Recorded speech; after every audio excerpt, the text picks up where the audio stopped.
तो दोस्तों हम सभी जानते हैं हमारा जीवन में निद्रा कितना बड़ा इंपॉर्टेंट रोल प्ले करता है, लेकिन आजकल के बिजी शेड्यूल की वजह से हम अपना लाइफस्टाइल में निद्रा को ठीक से अडॉप्ट नहीं कर पाते हैं। यानी कि जितना घंटा सोना चाहिए उतने घंटा नहीं सो पाते हैं। और किस तरीके से सोना चाहिए, आयुर्वेद के प्रिंसिपल के हिसाब से आप अगर निद्रा लेंगे तो आपको हेल्थ के ऊपर नेगेटिव इफेक्ट नहीं पड़ेगा, ये मेरा मानना है। ठीक है, तो क्या क्या प्रिंसिपल है मैं इस वीडियो पर बताऊंगा। सबसे इम्पोर्टेंट है कि इस वीडियो को लास्ट तक आप लोग देखना है, तभी जाकर आपको आयुर्वेद का सारा प्रिंसिपल समझ में आएगा निद्रा के बारे में। सबसे पहले एक चीज़ समझते हैं कि ये इसका रिजल्ट क्या होता है। अगर मान लेते हैं हम निद्रा ठीक से नहीं लेते हैं, क्या क्या रिजल्ट हमको भुगतना पड़ता है। सबसे पहला मतलब कॉमन है कि हमारा खाना ठीक से डाइजेस्ट नहीं होता है, कॉन्स्टिपेशन वाला प्रॉब्लम होता है, और क्या हेडेक होता है, मतलब कभी कभी मूर्छा भी हो जाते हैं, उसका कोई खास रीज़न भी नहीं है। पढ़ाई करते वक्त मूड भी नहीं होता है। इसका मेन जो रीज़न है वो है अनिद्रा, यानी कि हम ठीक से सोते नहीं है। ये सब को आप तभी अवॉइड कर पाएंगे, यानी कि ये सब डिजीज आप लोग को तभी नहीं होगा जब आप आयुर्वेदिक के जो प्रिंसिपल बताए हैं निद्रा के बारे में, उस सारे चीज़ का आप अगर सही तरीके से पालन करोगे।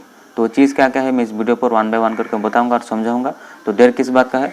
नमस्कार दोस्तों, मेरा नाम है सोम प्रकाश, आप देख रहे हैं मेरा यूट्यूब चैनल प्रकाश पॉइंट। एक नई शुरुआत आपके लिए। तो दोस्तों सबसे पहले हम लोगों ने कहाँ पर गलत करते हैं, इस चीज़ को थोड़ा सा समझने के लिए कोशिश करिए। आज के डेट में जो सबसे बड़ा प्रॉब्लम है वो यही है कि दिवा स्वप्न। दिवा स्वप्न का मतलब क्या होता है, दिन में किसका सपना देखना, इसको बोलते हैं दिवा स्वप्न। ऐसा नहीं है दोस्तों।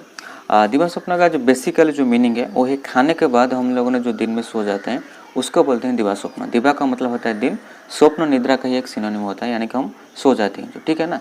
तो उसको हम बोलते हैं कि दिवा स्वप्न। आज बारिश हो रहा है ज़्यादा, खाना खा लिए दोपहर में, कुछ काम धंधा नहीं है, सो गए।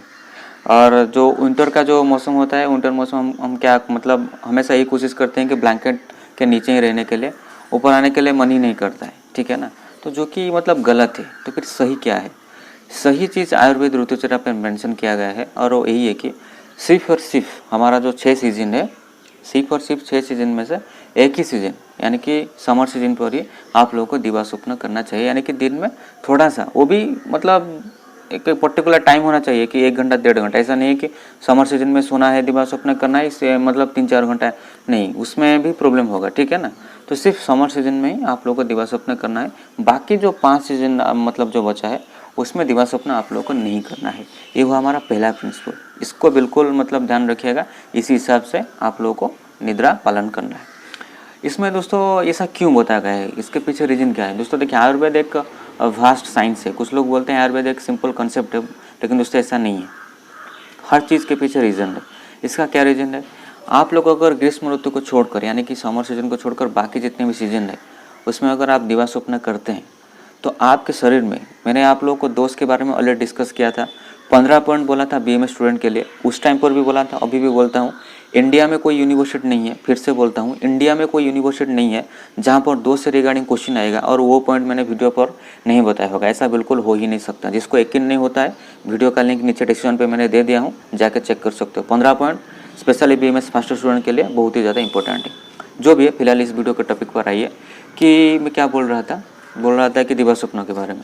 तो दिवा स्वप्न के बारे में जो बोल रहा था कि समर सीजन में इंडिकेशन है, बाकी सीजन में कॉन्ट्रा इंडिकेशन है। क्यों है? क्योंकि बाकी सीजन में अगर आप दिवा स्वप्न करते हैं तो आपके शरीर में जो त्रिदोष होता है, यानी कि जो शारीरिक त्रिदोष है, वात पित्त और कफ, इनमें से कफ दोष काफ़ी मात्रा में बढ़ जाते हैं दिवा स्वप्न करने से। खाली कफ नहीं, पित्त का मात्रा भी थोड़ा बहुत कहीं ना कहीं पे पित्त भी प्रकोपित होता है। मैंने आपको उस टाइम पर बोला था, रोगस्तु दोषो वैषम्यं दोषो साम्यं आरोग्यता। मतलब क्या है? हमारा बॉडी में जितने भी दोष है वो जो वैषम्य का मतलब क्या है? साम्यावस्था में नहीं रहते हैं। साम्यावस्था में नहीं रहने का मतलब क्या है?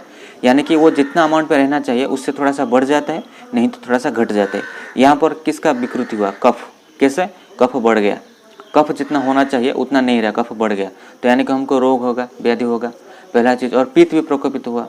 तो इस चीज़ को अवॉइड करने के लिए हमको क्या करना चाहिए? दिवा स्वप्न नहीं करना है। बात समझ में आया ना? सिर्फ दिवा स्वप्न एक ही सीजन में करना है, वो है समर सीजन, वो भी एक लिमिटेड टाइम, 1 घंटा 1.5 घंटा, बस इतना, और कुछ नहीं, ठीक है। तो दोस्तों दूसरा जो इम्पोर्टेंट चीज़ मैं आप लोगों के साथ शेयर करना चाहता हूँ निद्रा के बारे में, वो है टाइम पीरियड। टाइम पीरियड के बारे में आयुर्वेद ने भी अच्छा चीज़ बोला है, और हमारा जो मॉडर्न साइंस है वो भी अच्छा चीज़ बोला है। मैं 2 चीज़ को मानता हूँ, वो 2 चीज़ क्या है मैं आप लोग को बोलता हूँ। तो दोस्तों देखिए, मैंने आप लोगों को अभी थोड़ी देर पहले बोला दिवा स्वप्न आप लोगों को नहीं करना है, अगर करना है सिर्फ और सिर्फ समर सीजन में करना है। रीज़न क्या है मैंने आप लोगों को एक्सप्लेन करके बोला, लेकिन टाइम पीरियड आप लोगों का फिक्स होना चाहिए। मैं 24 घंटे में कितना घंटा सोऊंगा, कब सोऊंगा, वो एक टाइम पीरियड फिक्स होना चाहिए। फॉर एग्जाम्पल हमको 7 घंटा या 8 घंटा नॉर्मली हम सोते हैं या सोना चाहिए उतना ही। आयुर्वेद कहता है कि 6 से 8 घंटा एक जो कि शरीर के लिए हित है, मतलब अनुकूल है। आयुर्वेदिक भाषा में बोलूँगा तो सात्विक है, तो उतने घंटा हम लोग को सोना चाहिए, 6 से 8 घंटा, ठीक है ना। मॉडर्न साइंस में हमारा यही कहता है कि 7 घंटा हम लोग को सोना चाहिए। क्यों? क्योंकि हमारा जो मस्तिष्क है यानी कि ब्रेन है उसका एक्टिविटी ठीक ठाक होता है, यानी कि मतलब वो जिस तरह फंक्शन करना चाहिए वो भी ठीक ठाक करता है अगर आप 7 घंटा निद्रा लेते हैं तो। 7 घंटा निद्रा का मतलब क्या है? एक कंफर्टेबल निद्रा। लेकिन ये जो 7 घंटा का मतलब एक टाइम पीरियड फिक्स होना चाहिए। टाइम तो फिक्स कर लिया, टाइम पीरियड भी फिक्स होना चाहिए, कब से कब तक। मान लेते हैं मैं 10 बजे सोता हूँ रात में, तो 7 घंटा अगर कैलकुलेट करूँगा मुझे 5 बजे उठ जाना चाहिए, ये एक फिक्स होना चाहिए। अगर 11 बजे होता है तो 6 बजे, समझना ना, उसी हिसाब से ये फिक्स होना चाहिए। इस चीज़ को ध्यान रखिएगा, क्योंकि इसी चीज़ से ही आयुर्वेद का एक कंसेप्ट छुपा हुआ है, उसका नाम है ब्राह्म मुहूर्त। मैंने ऑलरेडी ब्राह्म मुहूर्त पर भी वीडियो बना चुका हूँ, एक नहीं 2 वीडियो मैंने बनाया था जितना मुझे याद आ रहा है।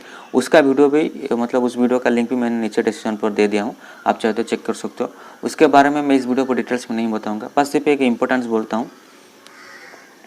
तुम लोग सुना होगा घर में बोलते हैं कि सूर्योदय से पहले उठ जाओ, सूर्योदय से पहले जग जाओ। क्यों बोलते हैं? ऐसा इसलिए बोलते हैं, लोगों का ऐसा मानना है, और ऐसा इसके पीछे साइंस भी है और ऐसा होता भी है। जो लोग सूर्योदय से पहले उठते हैं उनको डिजीज़ वगैरह जो साधारण रूप से होता है वो थोड़ा सा कम होता है। थोड़ा नहीं, मुझे जितना पता है, मतलब मेरे हिसाब से मैं जितना पढ़ा हूँ इसके बारे में, डिजीज़ होने का काफ़ी कम चांस रहता है।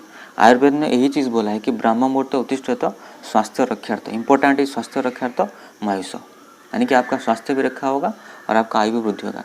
ब्राह्म मुहूर्त किस टाइम पर है, ब्राह्म मुहूर्त क्या है, ब्राह्म मुहूर्त का इंपॉर्टेंस क्या है, I already discussed in my video. आप नहीं देखा है वीडियो तो डिस्क्रिप्शन पे लिंक है, आप चेक कर सकते हो। तो अगर आप टाइम पीरियड फिक्स करोगे रात में, तभी जाके ब्राह्म मुहूर्त पर उठ पाओगे।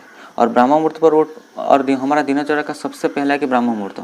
अगर आपने ब्राह्म मुहूर्त पर उठ लिया, या मान लेते थोड़ा सा जल्द उठ लिया दिन में, तो आप लोगों का जो पूरा दिन का जो रूटीन है वो एकदम स्मूथली चलेगा। लेकिन आपका अगर 8 बजे ब्राह्म मुहूर्त होगा, यानी कि आपने रात में 12 बजे 1 बजे सोया होगा, तो फिर आपका सारे काम धीरे धीरे करके गड़बड़ होते जाएगा। और यही गड़बड़ होने से ही रिजल्ट हमको क्या मिलता है, जो मैंने वीडियो की शुरुआत में बोला, खाना ठीक से डाइजेस्ट नहीं होता है। ये मतलब कॉमन प्रॉब्लम है। हेडेक होता है, अच्छा नहीं लगता है, मतलब आप समझ सकते हो। और भी निद्रा से रिलेटेड जो जो मतलब बीमारी है, इंसोम्निया जिसको बोलते हैं ना, स्लीपलेसनेस जो मॉडर्न में बोलते हैं। तो ये सब को अवॉइड करने के लिए जो मैंने 3 बेसिकली जो मतलब जिसके बारे में डिस्कस किया, पहला है दिवा स्वप्न ऋतुचर्या का नियम आप लोगों को बताया, दूसरा है टाइम पीरियड आप लोग को फिक्स होना चाहिए 7 से 8 घंटा, और तीसरा जो इम्पोर्टेंट चीज़ है ब्राह्म मुहूर्त पर आप लोग को जैसे ही करके उठ जाना चाहिए, ठीक है। तो दोस्तों हमारा आयुर्वेद में सूत्र स्थान में अष्टांग हृदय जो बागवट होते हैं ना, वो श्रेष्ठ है। उनका एक फेमस श्लोक मैं आपके सामने बोलूँगा निद्रा के बारे में, और मुझे लगता है उन्होंने बिल्कुल सही बोला है।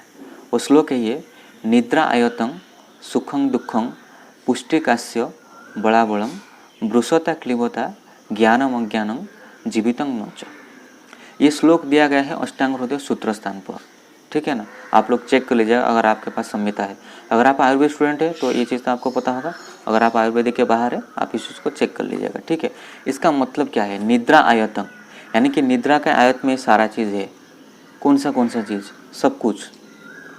आप कितना खुश रहोगे, आप कितना दुखी होगे, आपका ज्ञान आपका अज्ञान, मतलब आप कितना नॉलेजबल होगे या नहीं होगे, सब कुछ आपका मतलब पावर, इसलिए बोलते हैं ना बॉल दिया गया है, कितना पतला होगे कितना मोटा, सब कुछ निद्रा के ऊपर डिपेंड है।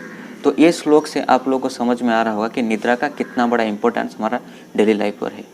तो दोस्तों मुझे उम्मीद है आयुर्वेदिक के मतलब हिसाब से जितना भी प्रिंसिपल यही बेसिक है, but it is not the complete about निद्रा। निद्रा के बारे में अगर सब कुछ बताया जाएगा ना 1 घंटा, मैं अगर ऐसे बोलूँगा तो 1 घंटा ऐसे बोलूँगा, जो कि आप लोग मतलब देखना मुश्किल होगा।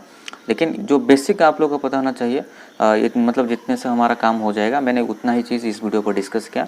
मुझे उम्मीद है सारा चीज़ आप लोगों को पसंद आया होगा। अगर पसंद आए तो वीडियो को लाइक करें। कहाँ पर अगर मैंने कुछ गलत बोल दिया या आपको मान लेते कुछ समझ में नहीं आया, मुझे नीचे कमेंट सेक्शन में बता सकते हो, मैं उस चीज़ को मतलब आपको रिप्लाई कर दूंगा कमेंट सेक्शन पर, ठीक है। और वीडियो कैसा लगा उसको भी कमेंट सेक्शन में बताना है। आज के लिए इतना ही दोस्तों, थैंक यू ऑल।